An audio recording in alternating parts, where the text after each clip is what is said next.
अस्सलाम वालेकुम नाज़रीन, आपको डिजिटल चैनल्स पर खुशामदीद कहते हैं। आज की टॉप जो स्टोरीज हैं वो आपके सामने रखेंगे। उसमें सबसे पहले तो हम आपको बताते चलें कि पाकिस्तान तहरीक इंसाफ के रहनुमाओं ने आज हुकूमत की जानिब से पेश की जाने वाली गुज़िश्ता रोज़ की रिपोर्ट का पोस्टमार्टम किया है। उन्होंने तफसीलात इसके हवाले से बताई हैं, वो आपको आज बताएंगे कि क्या तफसील थी। उसके अलावा उन्होंने ये जिक्र भी किया कि chief justice Pakistan supreme court के जो चीफ जस्टिस हैं उनसे मुलाकात हुई। उसमें मिसिंग पर्सन के हवाले से उन्होंने जो मौक़िफ़ इख्तियार किया उसके हवाले से आपको बताएंगे। और उसी के साथ मुस्तफ़ा आमिर केस, जो कि एक हाई प्रोफाइल केस है कराची का, उसकी तहकीकात में कुछ मज़ीद जो है वो पेशरफ्त हुई है, वो भी आपको बताएंगे। और उसी के साथ पाकिस्तान में जो अफसोसनाक वाक़या गुज़िश्ता रोज़ पेश आया, सहरी के बाद अफ्तारी के बाद बन्नू में जो है दहशतगर्दों ने हमला किया। और ये हमला जो है हमारी बहादुर फोर्सेस ने बड़ी ही बहादुरी से इसको टैकल किया और इसमें 6 दहशतगर्द जो हैं वो मारे गए। और बारूदी जो ट्रक भरे हुए थे जो उन्होंने टकराए एक मसाजिद के साथ है, और हसास इदारे की इमारत के पास ये मामला पेश आया। और वहाँ जो है 12 जो हैं जो लोग हैं उनके मारे जाने की इतलात है, जिसमें कुछ सिक्योरिटी के इदारों के एहलकार भी बताए जा रहे हैं। बहरहाल इस वाक़े की हम पुरजोर मजम्मत करते हैं, इसकी जितनी मजम्मत की जाए ये कम है। पाकिस्तान में दहशतगर्दी के ऐसे वाक़यात जो हैं, इनके पीछे जो दहशतगर्दों के मज़मूम मकासद हैं वो इंशाल्लाह कभी भी पूरे नहीं हो पाएंगे। इसी के साथ हम आ जाएंगे आज की अपनी पहली और अहम जो स्टोरी है उसकी जानिब के उमर अयूब, शिबली फराज और इसी के साथ सलमान अकरम राजा ने आज इस्लामाबाद में प्रेस कॉन्फ्रेंस की। गुज़िश्ता रोज़ हुकूमत ने अपनी 1 साल की कारकर्दगी रिपोर्ट जो थी वो पेश की थी, और उसके पस मंज़र में आज पाकिस्तान तहरीक इंसाफ के एहलकारों जो रहनुमा हैं उन्होंने प्रेस कॉन्फ्रेंस की। उन्होंने इसमें कहा कि जो हुकूमत ने रिपोर्ट पेश की है वो बदयांती पर मुश्तमिल है, उसमें कहीं भी खुशहाली जो है वो नज़र नहीं आती। पाकिस्तान की मैशत जो है दिन ब दिन सुकड़ती जा रही है।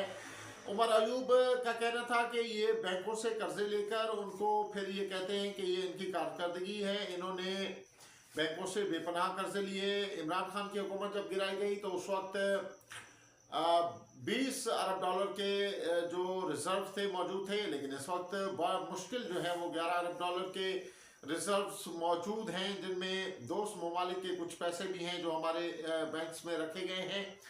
और उसी के साथ जो उन्होंने एक जिक्र किया, उन्होंने कहा कि ये जो दहशतगर्दी के वाक़यात हैं इनके पीछे जो है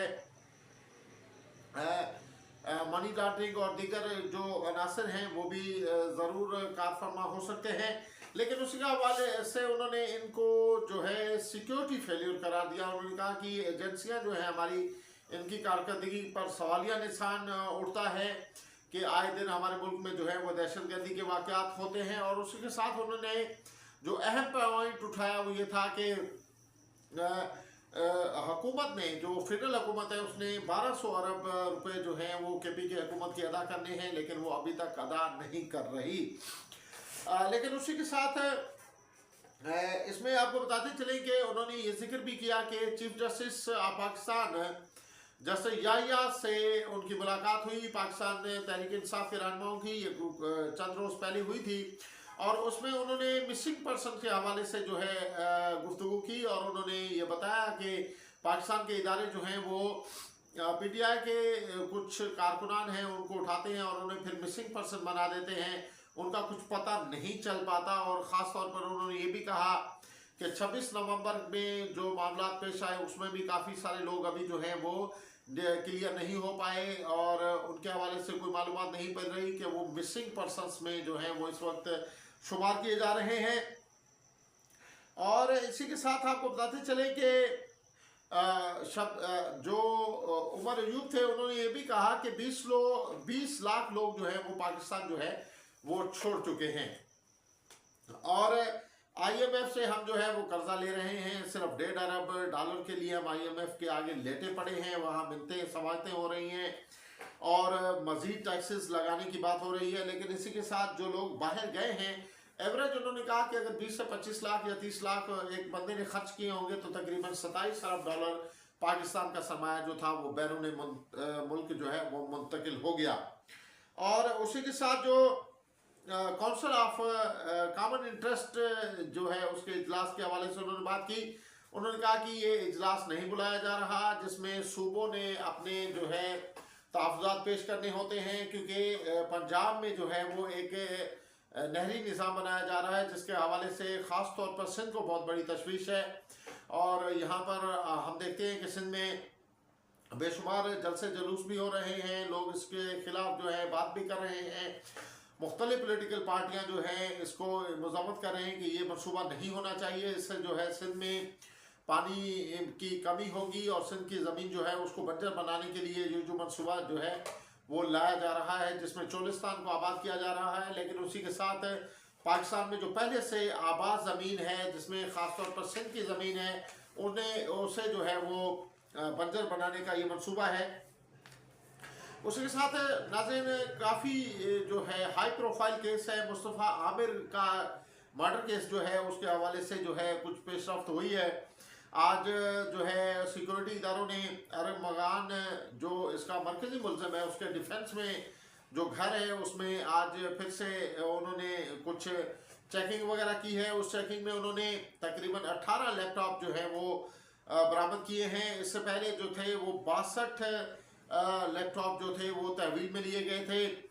क्योंकि ये केस जो है ये इतना सादा केस नहीं है, ये केस जो है सिर्फ कत्ल का केस नहीं है, इसके पीछे बहुत सारी कड़ियाँ जो हैं वो मिलती हुई नजर आ रही हैं।